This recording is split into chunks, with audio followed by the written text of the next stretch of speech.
Hey, Coop Chicks, huge favor. I need you to follow The Coop with Kit. Wherever you get your podcast, Apple, Spotify, click that follow button. That way you'll get all of our episodes immediately downloaded. Welcome to The Coop with Kit. My name is Kit Hoover, and I have been lucky enough in my 30 years in this business to interview some of the most iconic, badass women out there. We all know that girlfriends give the best advice, and they're all coming to the Coop. We're talking career, marriage, kids, sex, aging, all of it. I truly believe we are just hitting our stride. All right, my chickens, let's get into it. Today in the Coop, we have the fabulous icon, Elizabeth Hurley. As we love to in the Coop, guys, we talk career, marriage, kids, sex, aging. With this interview, we talk all of it. From smashing fashion to smashing stigmas. Gosh, I love the word smashing. Liz opens up about life in the English countryside, about stopping to smell the roses, and all of her groundbreaking work with Estee Lauder and breast cancer. We get her thoughts on love. We talk about what turns her on, how to stay close with your exes, her nicknames for Hugh, and that unforgettable, sexy Versace dress. Here's the smashing Elizabeth Hurley. Boom, baby, with Elizabeth Hurley. We finally get to connect. I know, and I'm sorry it's taken a long time. I still have a stinking cold, so ignore my nasal tones. Well, first of all, we've been tracking you down, Australia, London. Where are you currently? Where am I chatting with you? Well, I am deep in the English countryside. I'm in an area called Herefordshire, and it's almost in Wales, so it's all the way west. And we've had terrible storms. Our internet's been terrible. But here I am in my very thick sweater because it's a bit chilly here. First of all, everything about you is just sexy, Liz. Of course, you're in the English countryside. I picture you with like your fabulous sweater and like a whiskey. I don't know. You to me are the ultimate badass. Have I created that narrative in my mind? Well, it's a flattering narrative, Kit. So thank you for that. Yeah, probably. I'm probably a bit more boring than you think I am. Especially in the winter. There's something about the winter in England that just makes you want to sit on the sofa, put the TV on, cuddle a dog, eat some chocolate, and yeah, probably drink a whiskey too. So you got a bit of it right. But the rest of it, if you saw what I was wearing most of the time, not so sexy. That's perfect for me. That's a perfect day. Well, been tracking you down because I have loved, I think for me, gosh, for the past 15 years, interviewing you every year for breast cancer awareness. But you've been with Estee Lauder since I think 1993. Tell me how that came to be for you. I'd never done any modeling before. So out of the blue, we got a call saying, would I like to go to New York and audition to be the new Estee Lauder girl? So I was like, yes, I would like to, but I'd almost never been photographed before. I'd done the odd bit of PR for some sort of small BBC-ish sort of roles before, but I didn't know how to model at all. So I thought, well, I'm going to try. So I flew there and I did a 2-day photographic test and met the Lauders and everything was fabulous. And I got the job, which I still have. And on my very first day of shooting, Evelyn Lauder, who was Estee Lauder's daughter-in-law, came and asked me if I'd help her with a new campaign she just started, which was the Breast Cancer Research Foundation and the Estee Lauder Company's breast cancer campaign. So I started doing that concurrently with being the Estee Lauder girl. And it was quite interesting because back then in the 90s, they only had one girl who I shot everything, all the fragrances, all the makeup, all the skincare. I did absolutely everything many, many, many days a year. And now, of course, it's different. They've got lots of beautiful, different aged girls from different backgrounds, different countries, all shooting lots of it. But at the time, it was a really special time. When I did Estee Lauder, I think Isabella Rossellini had just finished doing Lancôme, but she too had been their exclusive girl throughout. It was just a kind of a different time. It was a good time too. I loved it. The longevity there for you has just been incredible. And I love that it really started with the pink ribbon with Evelyn. What's the connection with your grandmother, Liz?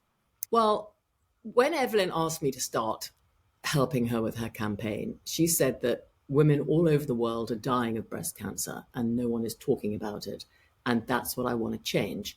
And when she said that, I had just lost my grandma to breast cancer. And everything Evelyn said rang so true because we didn't talk about it. and my grandmother didn't talk about it. And it really was, from a breast cancer point of view, like the dark ages. So the big campaign we started to do was to try to destigmatize talking about breast cancer, because, at that time, 1 in 9 women were diagnosed with breast cancer. Now it's 1 in 8, and in the UK it's 1 in 7. But mortality rates have decreased by 43% since that time. So less women are dying, but more women are being diagnosed. Treatments are better, diagnosis is better. There's been huge improvements, but still, we're all very aware that we could definitely be one of those women who are diagnosed. So it's still a subject which is alarming for all of us. And as well as raising the awareness, of course, we've been raising funds. More than $1 billion has been raised for the Breast Cancer Research Foundation. And our scientists have been part of all the breakthroughs in diagnosis and prevention and treatments. When I started, I thought there was just breast cancer. I didn't know there were so many types of breast cancer. And, we know now, yeah. for example, there's one type of breast cancer, a triple negative breast cancer, that disproportionately affects Black women. They're more likely to be diagnosed young, and they're more likely not to survive. So we've put a lot of money in the last few years into investigating that, for example, and investigating also why younger women appear to be being diagnosed earlier. There's always good news, and there's always still deeply depressing bad news. So it's really just I feel that, Liz. So 5 of my bridesmaids, I had that obnoxiously large wedding party when I got married a gazillion years ago. 5 of my bridesmaids diagnosed with breast cancer. But to your point, they're different than when my mom had it and just got butchered and nobody talked about it. And it was it wasn't shameful. They just didn't, it was not discussed, right? You just kind of dealt with it and went on. So we're making strides. But I just had on, Liz, Katie Couric and Melissa Etheridge talking about their journeys. And I feel like every time we're on, we talk about all of these things, but also nobody's talking about self-exams. And I heard you speaking about this on another show. Tell me about self-exams, when you should do it, what you should do, and how you should do it. Well, we believe that one of the most important things women can do is to familiarize themselves with their own breasts. And it's only because when you're younger, you don't have regular screenings.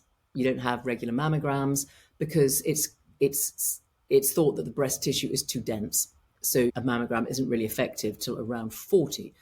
But before then, we strongly believe that by familiarizing yourself with your own breasts, you can see if there's any changes. You might be able to feel some changes, and therefore you can go to your doctor and to have an ultrasound or whatever other method they can do. And this, just through me and my own personal experiences, having advised people to do that, either via my Instagram channel, where I've told people to go and look at it. We've got a particularly good demonstration by a doctor here on the Estee Lauder company's site in their breast cancer section. This wonderful doctor, Dr. Zoe, does a great self-exam, which is all about things like, when you're alone, taking your top off and looking in the mirror at your breasts from every angle, and then she'll show you how to feel and how to feel underneath your armpits. It doesn't take very long. But I posted that on my Instagram, and I had 2 friends who said, I watched your Instagram, I checked in the bath, 2 of them found lumps. Wow. They were young too, 2 of them, just from seeing my Instagram. And I was just, of course, talking about the Estee Lauder messaging. They both found it really early, but they weren't old enough to be screened. They weren't old enough to have their mammograms. So we do believe that by being familiar with your own breast, it's like a form of self-care. And we do think that every month, Evelyn used to say that girls should really do it from puberty. They should familiarize themselves with their breasts. So that's something that we pass on to everyone we can. It's something that I do. And I understand that sometimes you don't actually want to. And I suppose it is just that ingrained fear of finding something. But because we know that if it's found early, it's extremely treatable, we have to make ourselves do it. So I do recommend that once a month. And also what's quite important is that you do it at the same time of the month, because breasts change and fluctuate. You know, some people feel very heavy before their periods or in the lead up to it. So sometimes it's good to say something like the first of the month, always the first, or whatever date your birthday is. For me, it's the 10th of every month, just so that you should be at a reasonably same part of your cycle, so that hormonally your breasts might be the same. Oh, I like that. Okay, so pick a date and then do that every month. I'm going to do that. And I love for all of our listeners. Yeah. Yes. I hate this darn disease. So I love your involvement. Liz, I got ahead of myself. We start every Coop podcast. Tell me one word to describe where you are in your life right now. I'm happy. Oh, there was a pause there and then happy. Tell me everything. Well, I am happy. I have a lot to be grateful for.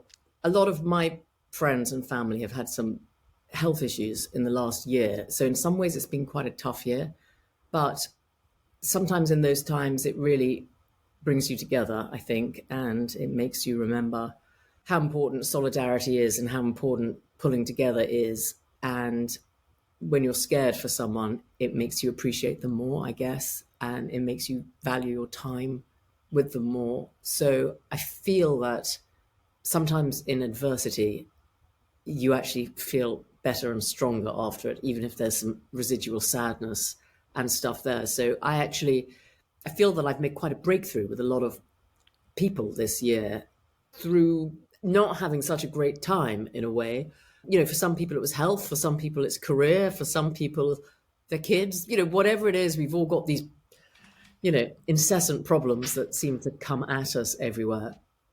But sometimes I do find that working through that can make you come out the other side a bit better. So I was going to say challenged as my first word, but I did move it to happy because I actually feel in a better place with quite a lot of people than I did this time last year. So I'm grateful for that.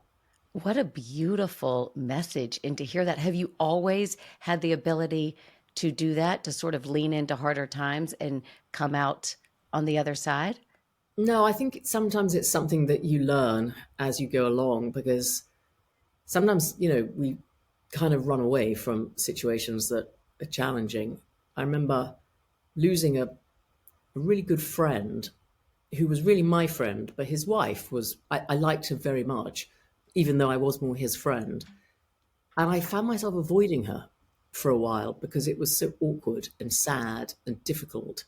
And I felt really ashamed of myself for that. And I know that a lot of people who are bereaved say the same thing, that people avoid them because they don't want to make it awkward or embarrassing and sad.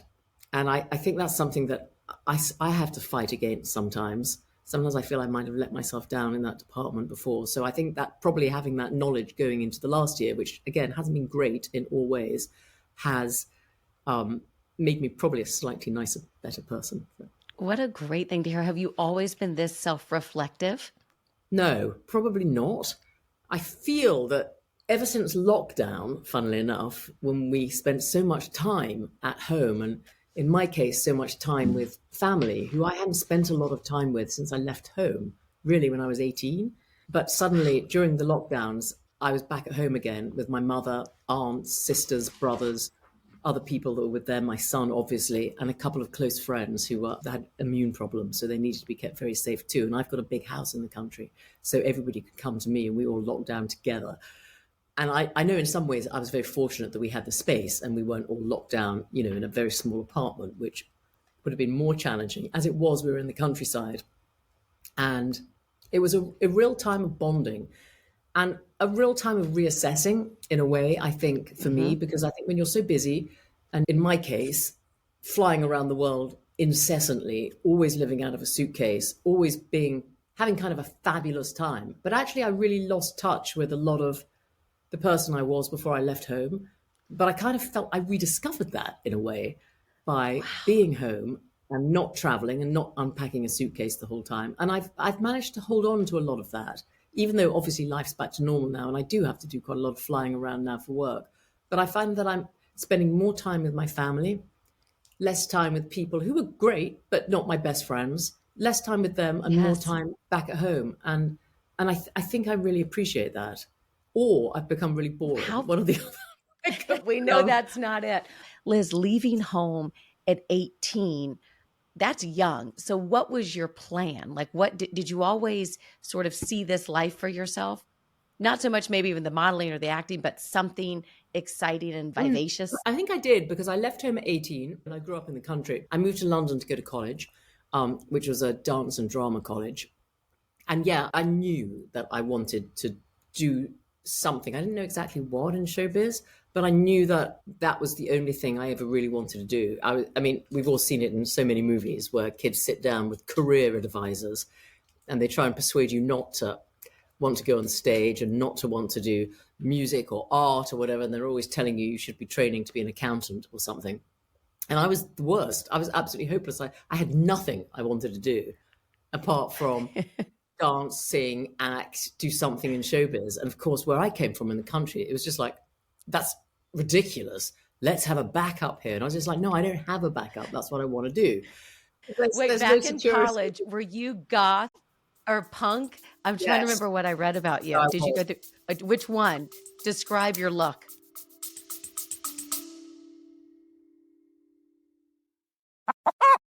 And now a word from our sponsors. Have you heard of Olakai? When I kick off my ridiculous high heels for Access Hollywood, Olakai is my go-to footwear. I found them when I was searching for the best flip-flop that also gives me the greatest support for my high arches, which has been impossible for me to find until now.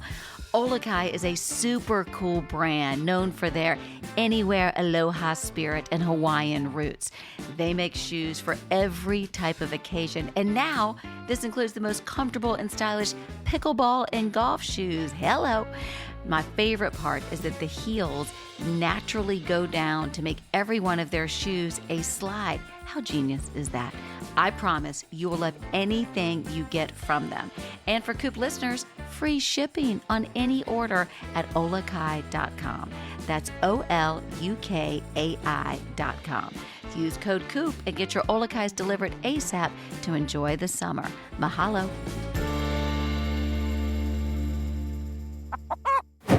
Ladies, are you like me and have looked everywhere to find your favorite white tee and tank? Well, look no further. I have found them at Aaron Gray. This will be your new go-to favorite white t-shirt brand.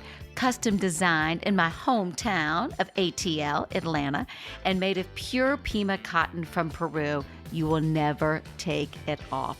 This pre-wash and pre-shrunk material is exclusive only to Aaron Gray and no annoying tags. How great is that?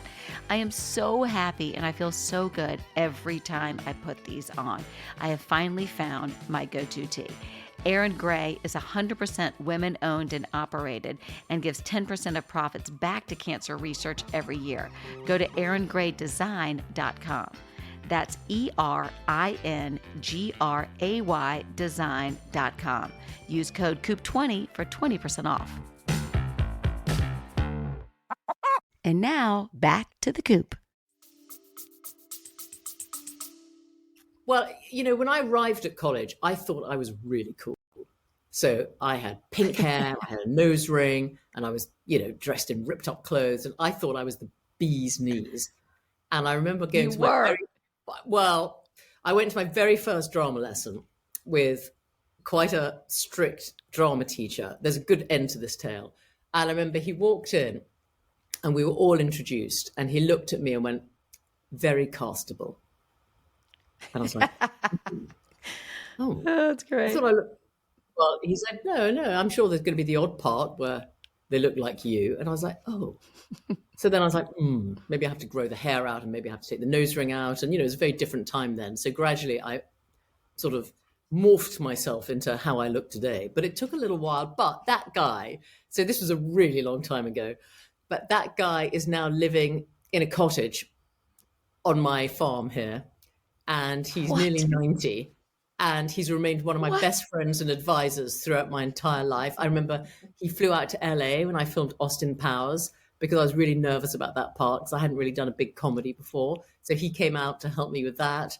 And even now, I shot a pilot during lockdown. It didn't get picked up. But again, it was a part that I was like, it was a sitcom and I'd never really done that before. So I trotted around to his cottage and he helped me with that. So he actually has been, he's been in my life so long now that, you know, he's a bit like a father figure, but he's, you know, old friends are good friends.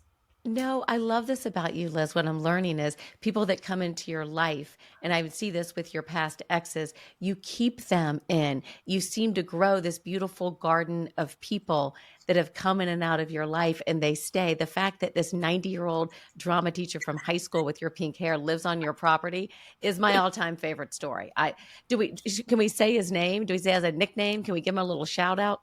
Well, his name's Ian Dewar, and I call him Dewdrop. So to me, he's Mr. Dewdrop. Oh my gosh, I love it. Wow, that is outstanding. Thinking about your career, Liz, and how it all happened, what would you say is the rose and thorn of your career? Well, I think it's probably the same thing. I think I always wanted to do a lot of different things. So even back in the 90s, my then boyfriend and I, Hugh, we started a production company. We had a great first look deal. And I was producing at the same time. And of course, I wanted to keep my modeling going and my endorsements. And I started my company for the beachwear. And I'm producing again now. So we call it, I don't know if you have the same expression, a jack of all trades, where you have a lot of things going on, has been great. And I've loved that. But I think in retrospect and looking back, I'm not sure that not just really concentrating on one thing would have been better. I think I could have got better What you results. think, like just maybe focusing on acting, like really Yeah. diving into that? I think I didn't feel distracted. And whenever I was offered a job I wanted to do, I always did it. But of course, I wasn't always available because I was sometimes doing other things too. The same with producing, and the same with my beachwear company. They've all done great. But would they have been better had I just laser focused on one? I think possibly. So I think it is nice. And I think also some of the less satisfactory parts of my life, always feeling behind, always feeling my inbox is horrible, always feeling a bit scatty, traveling too much, all those things which I'm trying to step back on now. I think in retrospect, there was a part of me that loved feeling so busy and loved being so frantic and loved always being like this. But I actually don't think it did me a great deal of good all of the time, because it means that I've got terrible parts of my memory that I can't really remember. And I think when you are really stressed and sometimes a bit traumatized by various things too, you don't really have time to ever enjoy enough of it. And I feel that often, now I'm so old, I'm often asked for advice to give to younger people. And sometimes I really do have to say, you have to take that moment all the time and don't feel that you're more important because you're busy, because actually it doesn't always pay off. Sometimes you really do have to take it easier and appreciate what you've got and really enjoy those moments. So in between movies, I'd always dive off and do something else instead of ever just saying, I've got 2 months off. How lovely is that? I can be with my family. I can do the gardening. I can spend time with my dogs. But I didn't. I just raced off, picking up other things here and there. And, I'd be filming in LA at weekends. I'd be offered great magazine covers. So I'd, of course, go to New York to shoot those covers. Then I'd come back in to shoot there. I'd shoot at night. I'd always be trying to keep all these balls in the air. And I don't know if I needed to. So that's a bit of reflection that I think about sometimes. I find for me, Liz, sometimes reflecting back, and I'm in my 50s, it's that sometimes I think maybe not to hide the feelings, but I just went faster with things, right? Like everything got going. And I did feel like the faster I'm going, it's like the happier I am. But sometimes that self reflection, same as you, I'm like, oh, should I be slowing down and feeling all the feels that come with whatever is going on in my life? I tend to just hit the gas. And Me I too. need to take your Yeah. advice. Well, I don't always take it myself, to be honest, but I just have an awareness of it now. And that also stemmed from lockdown, where literally, I'm not speaking metaphorically, literally for the first time, I smelt my roses. And I love my rose Oh, garden. It's wow. one of the biggest things Oh, in my life. I love it. I designed it. It's big. It's so much work. And I love it. But I actually never bothered to smell every type of rose I had, wow. which I took that time then and I wrote down all my feelings about all of them for any other garden I might do. I've created beautiful gardens all over the place, but I'd never really had the time to enjoy them. I just worked at them. Think And about the poetry in that, right? That you built this thing and you never smelled it. If you had to say the rose of your career, acting career, what would it be? I don't know if I'd say one part. I think really when you get to my age, every part feels like a rose because, there's so much less around for women my age than when you're 28 and fabulous. You think that's changing though, Liz? I feel like it's changing. I feel like not enough, but I do feel like more roles are coming for women over 50. Well, I really feel that a remarkable thing has happened in our world, and it's particularly benefited women. And I think that's streaming. I really do, because I think many, many, many more women have their hands on the remote now, and they choose what they want to watch. Whether it's good or bad, there are many television sets in different houses, and people frequently watch different things. And I think that's just changed with streaming, with us being able to choose what we want to watch. Yes, there are many more female-driven vehicles on television now, on streamers, than there ever used to be. And that has been a godsend to women, to actresses, and particularly to older actresses, because, there are other stories. We don't actually only want to watch films starring 21-year-olds. I want to watch other things with grown-ups in them.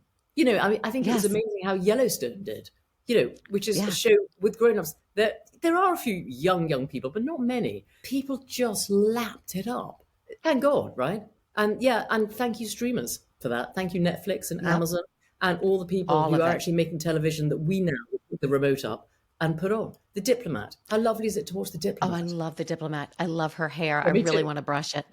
I want to brush that hair so bad. You know what? Oh my God. I actually went back and watched an episode of The Americans just to prove to myself that she actually does have beautiful hair. I did the same thing. Yeah. When I told all our listeners that you were coming on, it's fascinating what they wanted to know. And one of the themes with you, everybody is obsessed that you have loved on your own terms. So they had a bunch of questions about your love life. What is your view on marriage? Well, I think, my father's dead, but my parents were together until he died. And that was fabulous for us, me and my siblings. It was great. I have the majority of my good friends are married.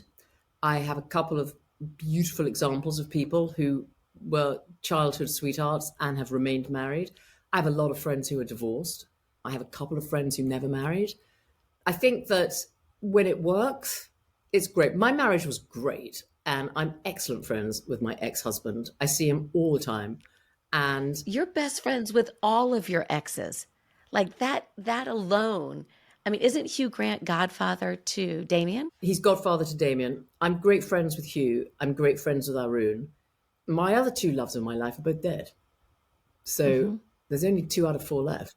So that's how do you do that though, Liz, for our listeners? How do you maintain that? I mean, it's one thing to say it, but I know you really live it. Any nuggets you could share on that? I think in my successful relationships, and I consider all of those successful, the 4, even though 2 of them aren't here anymore, I really loved them, and they were all my best friends when we were together. Romantic friendships where you still care so much about someone, it's not sexual, it's a romantic friendship still, because you're affectionate. There's still a romance that's still there.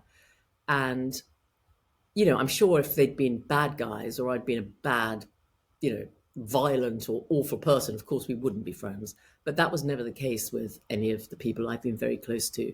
We just moved on in some ways, but the love was always there still. And so I wouldn't know how not to have them in my life in a way, because it would really be like not talking to my brother again or a family member. And I do feel like they're family, and still have all those same feelings that you have for family, where you can be frustrated and pissed off with them. Of course you can, but you'd also be incredibly protective of them. And I mean, that if there's someone that you're not with anymore, but if someone said something unpleasant about them in front of you, if your instinct is to defend them or go, yeah, you're right. So in your heart how much you love them when somebody else does, like your family. We can complain like mad about our siblings, but if anybody else does, they better watch out. So, there's that theme again, though, Liz, like that's the equivalent of the sweet man on your property. You keep everybody in your in your life. So it's funny how you said about focusing in the beginning on just the people that make you happy. Yeah, I've never liked being too insular. I don't have a huge amount of close friends, not a lot, because some people can't accept that one's away all the time. And you know that there's some people that you would have liked to be friends with, but to them, friendship is too much like, a timestamp. And, you can't do it in our business because, No, you can't commit to anything. You can't commit to weddings. You can't commit to anything. You can't commit to no. vacations because I always say, look, thank you. I'd like to come. But now I've just learned to say it straight up. But if I'm offered a job, I'm going to take it. So Yes. don't count on me because I can't be counted on, which is true. And we sacrifice vast amounts of things during our life. We miss tons of things because, our way of putting bread on the table is going out to work. And if they send us out to Nicaragua tomorrow, I'm off. Yeah. Passport is in my bag at all times. Balance is a 4-letter word. There's really no such thing in our business. Like if you're going for certain goals. Elizabeth, what do you look for in a partner?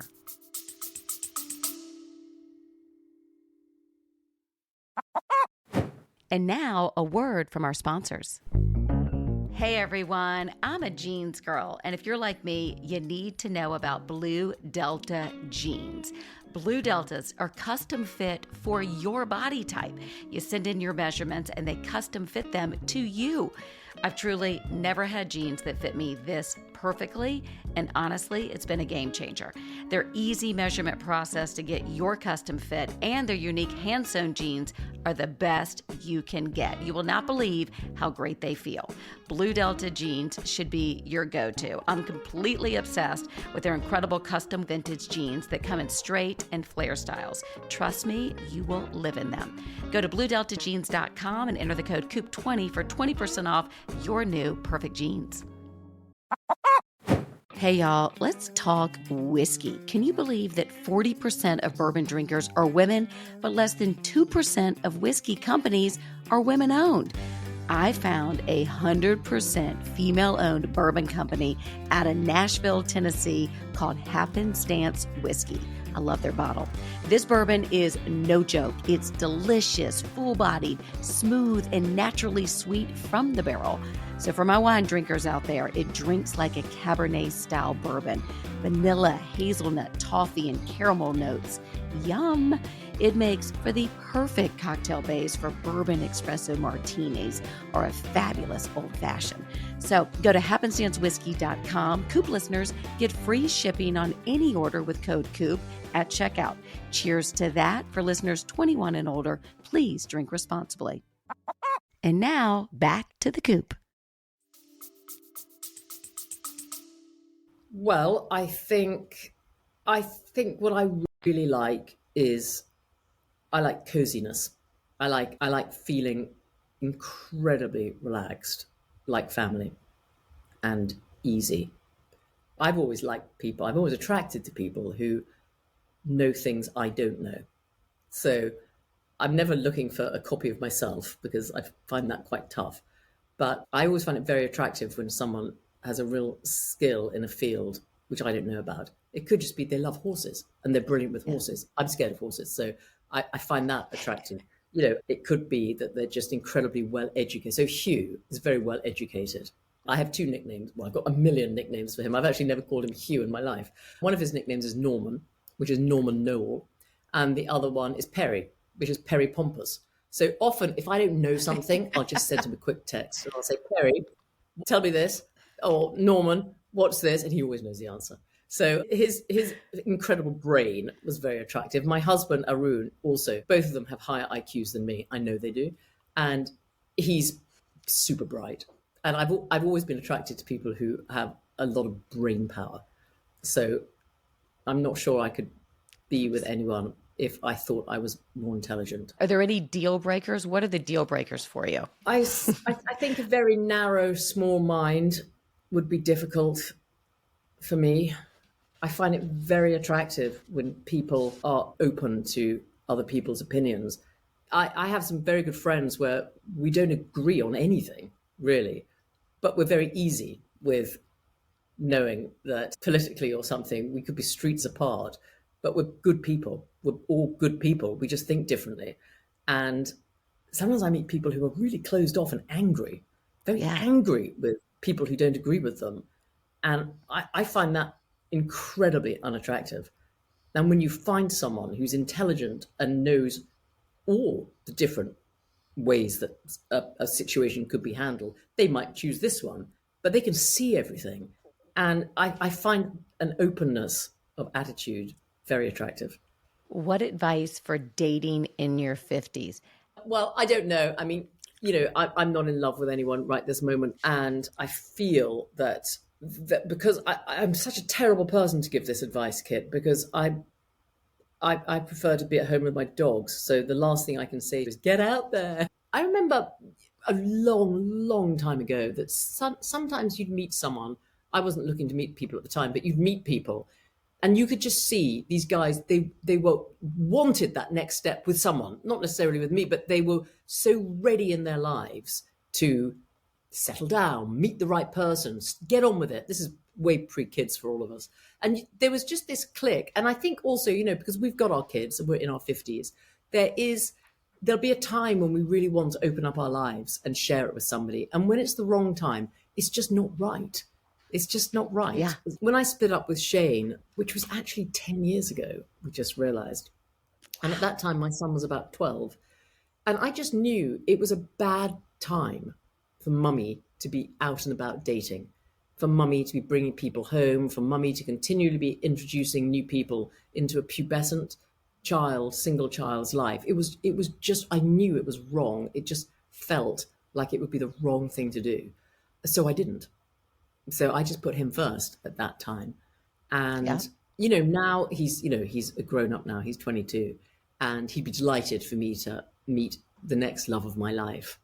And I guess one just has to stay open and see if we're going to meet the next love of our lives who, we want to grow old with now. Quite a lot to think about. How fun. I love when you talk about Damien, and I'm so happy, Liz, when you came to the studio and I finally got to meet him. He is pure magic. Did you always want to be a mom? I think for me, I was 36 when I had him, and I had not thought about it enough. I'd never thought I don't want to have kids, but I never thought now I'd like to have kids because I was busy. I was working nonstop and loving my life. So I got pregnant by accident, and obviously it was the best accident that could ever have happened. So it wasn't pre-planned, but obviously there's nothing I would change because I loved being a mother. I don't know how good I've been. I've been very good at bits of it. I don't know if I've been good at all of it. I guess how would we know?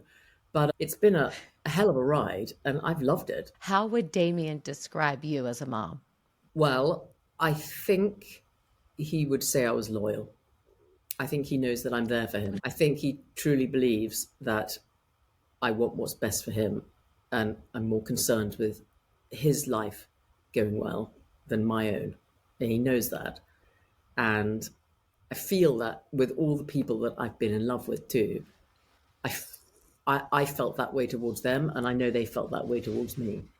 And I feel that's really I know some parents who are in competition with their children, and it's not something I can relate to, but I can see it. They're jealous of their kids, or some men they're not, daddy lions aren't too ready to let the cubs take over. And you could see all these dynamics around you all the time. And that's not a dynamic I could really live with. I see some couples that are in competition with each other too. And again, that's just not something that I've ever responded to well. I wouldn't want to win. I mean, I do want to win in my own life quite a lot, but not, I would rather people around me did well. Absolutely. So I always say my kids' success is my greatest success. Like, right, truly, like when they're flying, I feel the fullest. To see him, first of all, and to watch him look at you on set when I was interviewing the movie that he directed you in, which was so fantastic. Do you think you look alike? Because it is the coolest thing to see y'all side by side. Yeah, I mean, I don't know how much we look alike now, but pictures of me in my early 20s, we're identical. But that's kind of strange because when he Crazy. was born, he was blonde with almost no eyelashes, no eyebrows, and didn't look anything like me. And then at puberty, he was at boarding school, and I picked him up from school one day, and I was like, "Oh my god!" And suddenly his hair was dark, his eyes were dark. He suddenly looked like an Irish kid, which is my family, and I was like, "Whoa!" He just turned Hurley overnight. And yeah, now we're astonishingly similar. So it's my 80s pictures looking like he does now. And It's yeah, there's great. I just saw him on the enormous. cover of a magazine and I was like, oh my gosh, I'm so happy for all his success. It's so cool to watch him fly. Okay, let's play a quick game before I let you go. Let's get random. Here we go, my friend. What is the biggest misconception about you? That I'm immaculate and glamorous the whole time. I'm not at all. I wear tracksuits and Ugg boots and ponytails almost all the time. By the way, but still look incredibly sexy and beautiful. You just can't help it, okay? It's called Gavorka. You got No. sex appeal. Craziest headline that you've read about yourself. Liz Hurley is going into a convent. I was going to become a nun. When was this? It was in the 90s. And funnily enough, I was backstage at a Versace show with Gianni Versace. And they all came running into my fitting saying, "Oh my God, no, you're going to become a nun." I'm like, "What?" They're like, "It's on TV. You're going to become a nun. You're going into convent." I'm like, "No." So I don't know where they got that from, but I'm not a nun. I was never going to be a nun. Speaking of Versace, last time you wore a safety pin in a dress. God, that dress was great. I have not worn a safe. Oh, that's not true. Okay, so a few years ago, I went to Milan to Versace and Fendi did a collaboration called Fendace. And they made me a beautiful pink dress with a big gold safety pin here. So, Do you still laugh? I know we've talked about this before, but that dress, when it went the equivalent of viral, when that thing just, spread the globe. it was crazy. Last year, people would ring me up to say, "Happy birthday to your dress." And I'd be like, "What?" They said, "Oh, yeah, it's What? 30 years old this year." Actually, it's 30 years old this year. What? I think it was in April or May or something. So yeah, that dress has birthdays. Where is that dress? That dress is owned by the Versaces. It went straight back the next day. It's been in the Metropolitan Museum. It's been worn by Lady Gaga. I think it was of great value, but they have it, as they should. And what did Hugh say back in the day? Because I think it was 4 Weddings and a Funeral, right? It was for that premiere. He just seems with his wit and humor. Did he think the whole thing was so ridiculous, or what was his view? I think when he saw me in it for the first time, he just went, "Christ." And that was that.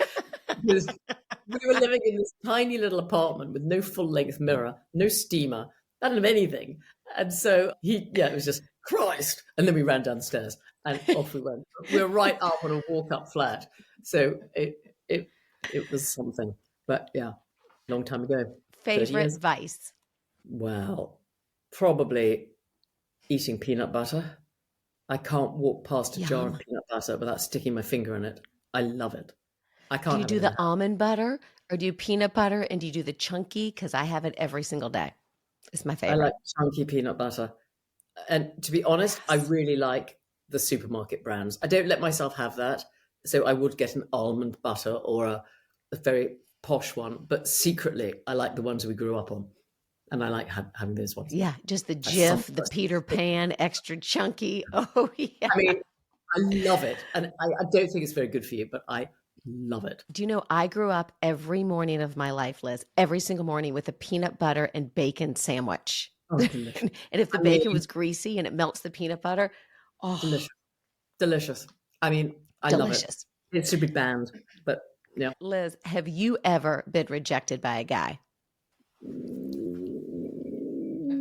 No. Best pause ever. Yeah, but that might be because I also don't make advances because I'm quite shy. So I say no, but I could be a nothing ventured, nothing gained. Who dares wins? I don't. You're being So kind. The answer's no. The answer's no. God, I love you. Nickname growing up. well, it's still really my nickname. My whole family call me Minx. So they've Minx? never called me Elizabeth. Minx. Yeah. Why Minx? I don't know. It was from Minnie the Minx, really young, but none of our family are called by their names. Sometimes I can't even remember my family's real names. So they they don't really know who Elizabeth is. Hugh never called me Elizabeth, nor did my husband, Arun. They never called me Elizabeth. What Nor did did she Hugh call you? Minx or many other nicknames. And I have many nicknames. I've got nicknames for everybody that I like. If my mother called me Elizabeth, it would be like I was in real trouble. Real trouble. Yeah. What is in your bedside drawer? Just mess. I mean, just mess. Just crap. I mean, nothing. I'm not very organized. I'm not very tidy. It's just Nicorette gum, 50 phone chargers, lip glosses, makeup wipes, just crap. Notes, receipts, invoices, just absolute nonsense. Tape measures, just everything is just in that drawer. Horrible. I knew we're meant to be friends. We're twins. On that note, Liz, the 3 non-negotiables for like your wellness and beauty, or as many as you can say, because you're also associated with the vibrancy that is you. Are there any non-negotiables for you? Well, I like to have a long soak in a tub. If I check into a room with only a shower, my heart plummets. It's really important for me. Number one, I hate showers because I get cold when I get out of a shower because I don't have a very good hot, cold temperature inside me. And I get so shivery and cold. I don't like it. So I have one long bath every day and I use almond oil and a Jo Malone scented oil. And I really need those 20 minutes with no one talking at me. No, I don't have music and I have a book or I just think. So it's a non-negotiable for me really to be left alone in the bathtub. And sometimes for my wellness, I actually need to have no one talking anywhere near me. Sometimes quite unfriendly. Sometimes I have a noise thing where it's too much noise and I can't bear people talking. And I just have to have a little bit of solitude and know in my ear the whole time. Not much, but I need a bit. That's your meditation. That's your meditation, Liz. I love it, right? You just have to zen out. What are you excited about next? Well, obviously Christmas is coming. Yes. And my trees are arriving on Friday. So I'm very excited about that. It's my worst day of the year when the Christmas trees arrive. And I'm in the worst temper and I'm a horrible person when I decorate the trees. Because I'm so controlling, I have to do them myself. And I put 3 enormous trees up in this house and everybody just leaves and they leave me alone. And I drop the lights, I tangle the lights, I smash ornaments by accident, I fall off the ladder. Everything that goes wrong could go wrong. But finally, I have 3 great trees. So that's the best day and the worst day. But the day after is fantastic. And then the house was great for a month. And also we're hopefully getting closer to closing the finance for my son's next film, which he's written and he's going to direct and I'll produce. I'm not in it. And it's excellent. It's a really good one. So I'm really hoping that by the new year, we can be revving up to shoot next year. So that's what I'm really hoping for. As a mother, that has to be the neatest thing. Yeah, I think because he's so young going into the business that young people really need a guide and a mentor. It doesn't have to be your family. It just so happens that I'm in the same business, so I can do it. But people are young. You know, when you see young actors, you always really hope that someone is really helping them and not taking advantage of them and exploiting them. Young models, you feel the same. I'm glad that I could have had this role for his first movie and hopefully for his second movie. And then I think he'll be able to stride out. But I think youngsters need guidance from people who love them. I agree. Oh, that's really cool. Fill in the blank here, Liz. Aging is what? Challenging. It's challenging to keep your head in the right headspace where you accept what you can't change and you have the energy to keep going with changing what you can. You know, we can do the roots in our hair. We can, condition our hair. We can keep our weight how we want it to be. We can dress nicely, but we have to accept, that our bones are getting older. They're creaking a bit, can have a bit of a bad knee or a bad back or whatever it is. And we have to accept those things with grace and do the best we can, but not be angry about what we can't change. We can't be angry about aging. We just have to use great creams, great serums, do exercise, eat well, do the best we can, but be gracious. I hope that I can stay gracious and not be angry. I don't feel angry yet. Any day, but I don't feel angry yet. Final question in the coop, Liz. This has been so much fun. What turns you on? I think if the ambiance is right in a situation, if it's aesthetically pleasing to my eyes and ears, if all my senses, I like my senses to be pinged, my eyes, my ears, my sense of smell, my taste, my everything, if then I can feel in the mood to be turned on. But I don't like, if I walk into a room and the light's shitty, I'm immediately going to be like, ugh, or, disgusting food, horrible drink, smells in here, or too noisy, then I'm turned off. All my everything has to be, my sensory organs have to be titillated. Well, Liz, you are incredible. Thank you so much for sharing this time with me. I've been dying to connect. I follow everything you do. Oh my gosh, your Maxim cover you just did. I think it's my screensaver. I was like, okay, that's the hottest picture on the planet. So thank you for being you, for everything that you do. And I will get out to the countryside and come smell your roses one of these days. And I'll see you when you're in LA. We'll share a bourbon. You better. Please call me if you come to England. Please do.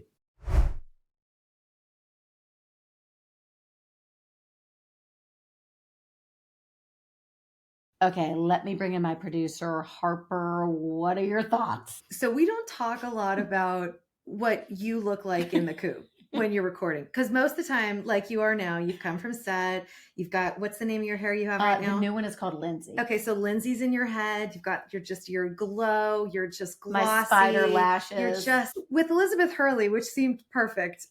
We recorded it at 7:38 in the morning, yes, our time, because she's in England, and.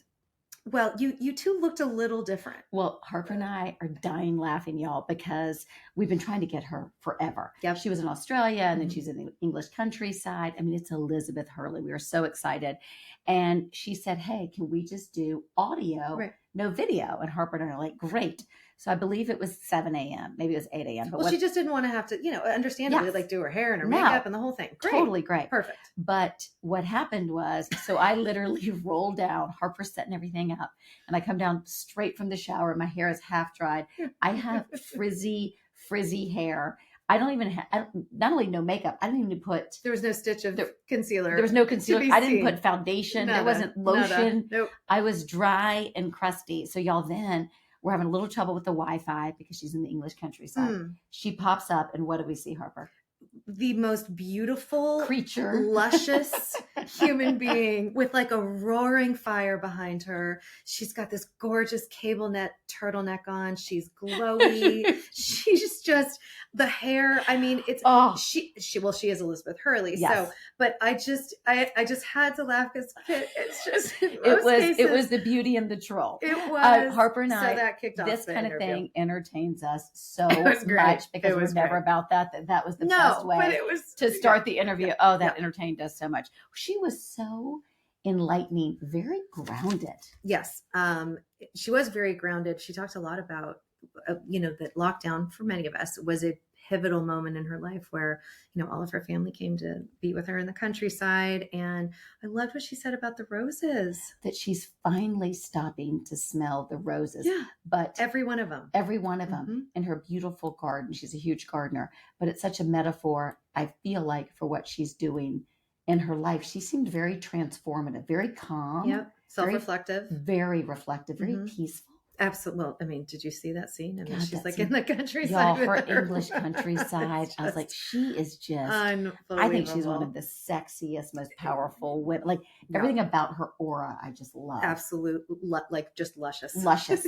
I want to smell that rose. Speaking of luscious, the work that she's done with breast cancer. So in the years and years and years that she's worked with Estee Lauder, there was a couple of things that I took away from what she said, and it was something that you had asked her, which was the self-exam, which is really interesting. That nobody talks about. Right. None of these women that we've had on have really talked about, even Dr. Funk touched on it, because there's so many other sort of ways that we can detect what's going on.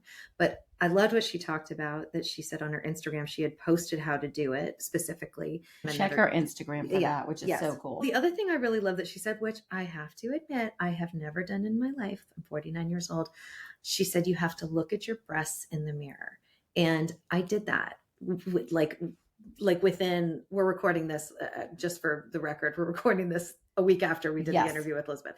So I did that a couple of days later, and I was kind of like, well, that's what they look like. The girls are looking good. I mean, some things are shifting a little bit. Listen, we've seen fire and rain. No, but this is why it's funny, because then when I talked to you this morning, Harper and I were on a call this morning talking about one of our interviews, and I was butt naked, and I said, Harper, oh my gosh, I'm staring in the mirror. I turned the shower on and I started looking at my breast because of Elizabeth Hurley. Right. And she actually said a couple of lives were saved for her girlfriends that did that and noticed something. And noticed something was different. So, but wait, Harper was so cute. She's like, well, how do they look? And I was like, they're hanging in. Pretty good.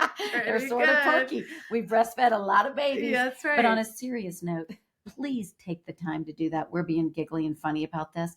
But what an important thing to do. And the fact that I'm 54, you're 49, we've never done this is a huge thing. No, and not at this age. I mean, maybe when I was younger, when things looked a little different. But now it just felt like, of course, that's what we should do. Anyway, the actionable side of that, I always love that stuff. Side note, I'm planning a rager for your 50th. I just figured out your age. Okay, let's keep going. Are? Yeah. Oh my God, it's okay. I love that she unapologetically said, I will go for the career. Like if I have plans, but I get a phone call for something, I'm going to do it. And in the same breath said, I kind of regret taking on too much that maybe didn't allow me to go full into acting or full into modeling or full into my businesses. Her businesses are huge, or her philanthropy. But I think women, can't you relate to that? We're such multitaskers. Right. I think a lot of us feel like that in our lives. And are excited to get involved in different things and learn different things and challenge ourselves and all that. And so obviously she was able to do all of that, but I also thought, just to agree with you, it was just a wonderful reflection to say, sometimes the jack of all trades is maybe I wished I would have done something different. Even for her to admit that. Yeah. I felt a lot of that in this interview.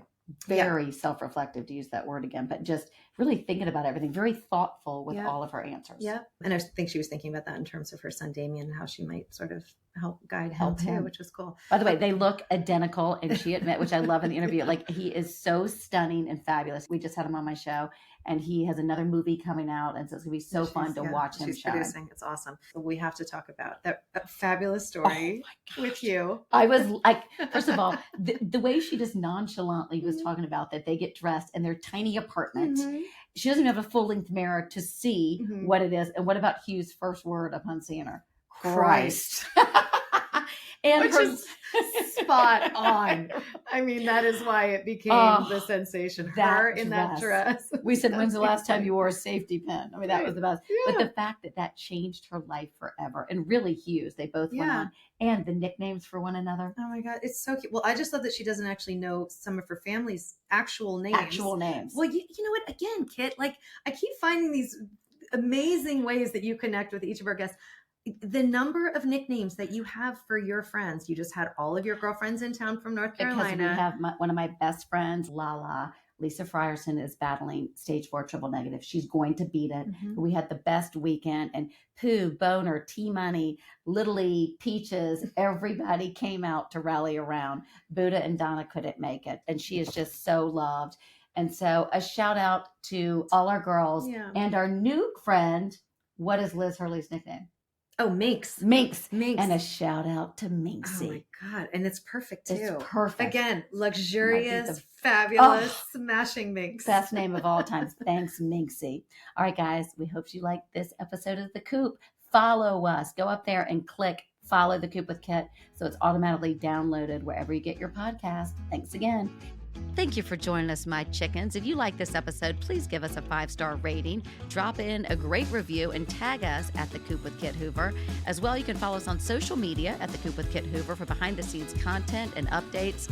We will see you next time in The Coop. And remember, as my mom Bug always says, life is not a dress rehearsal. Make it count. Today's episode was produced by me, Kit Hoover, and Harper McDonald. Business development by Casey Ladd, and a special thank you to all of our sponsors.